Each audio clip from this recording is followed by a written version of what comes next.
What are we having for dinner tonight? What do you like me to cook when I come to your house?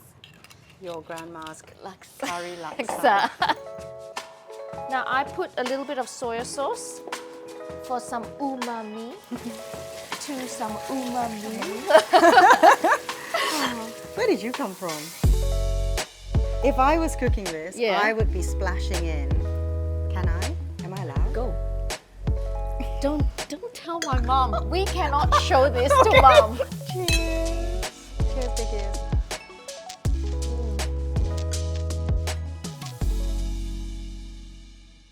So do you remember the first time we ever met and your mom invited me to Margaret River home? And I said, no, I have to bring something for you. And I said, okay, let me do my mum's curry laksa. And I lugged all the ingredients in the bus, 4-hour ride. And luckily, I had mum's ingredients already made up. But today, I'm going to try and make it for you. So you better be watching me so you can make this at home. Okay. And then I'm going to think about which wine. Yes. At the back of my mind, which wine's going to pair with this for our dinner. Fantastic. Okay, so as usual, right? What do we do when we cook a paste in Malaysia? Onions, a handful of garlic cloves. This one is galangal. Smell it. You see? Gosh, it's quite aromatic. Yes, very aromatic. A handful of lemongrass, turmeric, and then candle nuts, chili, of course. Now this one is, we call sambal belacan. It's shrimp paste, dried shrimp paste, and you only need a slither of it. Bob's your That's uncle. your paste done.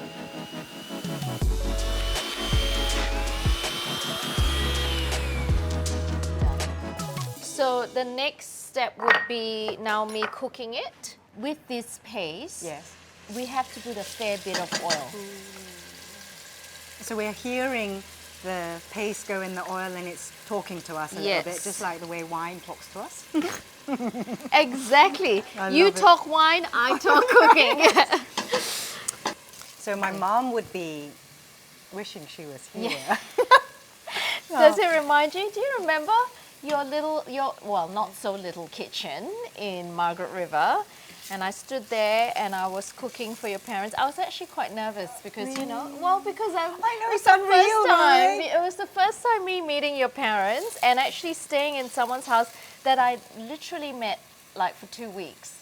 And it's my dad. One of my dad's favorite dishes is laksa. So that was like a huge treat. So I got plus. Yeah, big I've plus. got big. And you brought a whole heap of mint, which he loves. He loves his mint in his laksa. What we need to do is we need to keep on stirring this at a low heat. I'd say between 20 minutes to half an hour. If I was cooking this, I would be splashing in. Can I? Am I allowed? Go. Don't tell my mom. We cannot show this to mom. She would she'll kill us. Okay. Yeah. But so I UMAMU everything I cook. You know, if I got a stir fry veggie. Yeah, do you? I literally, white or red, depending on what I'm cooking, I will blitz it with a touch of UMAMU. Wow. Yeah, so I'm drinking, the food is drinking as well. Cheers. Okay, come and have a look. The colour's really intensified. See, the colour's intense. It's like, you call it caramelizing the paste, right? So we do that, and then we do this.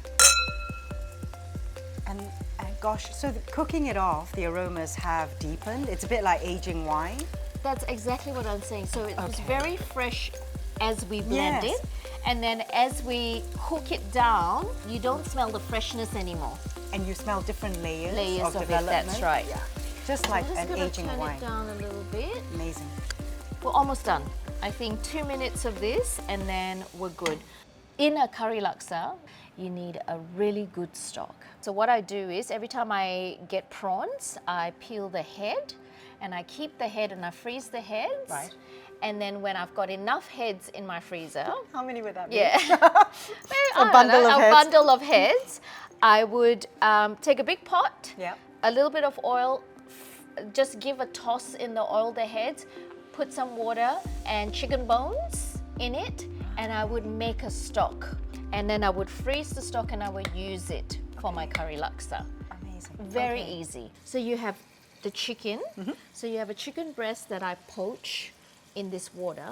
Do not throw away this water.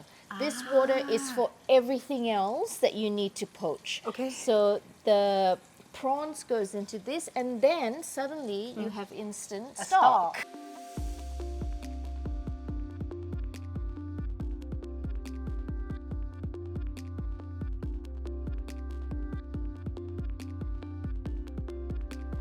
Chicken stock and prawn heads.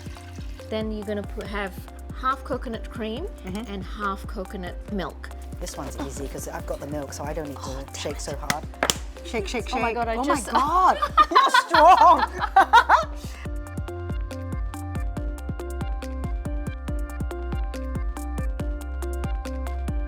Now I put a little bit of soy sauce for some umami.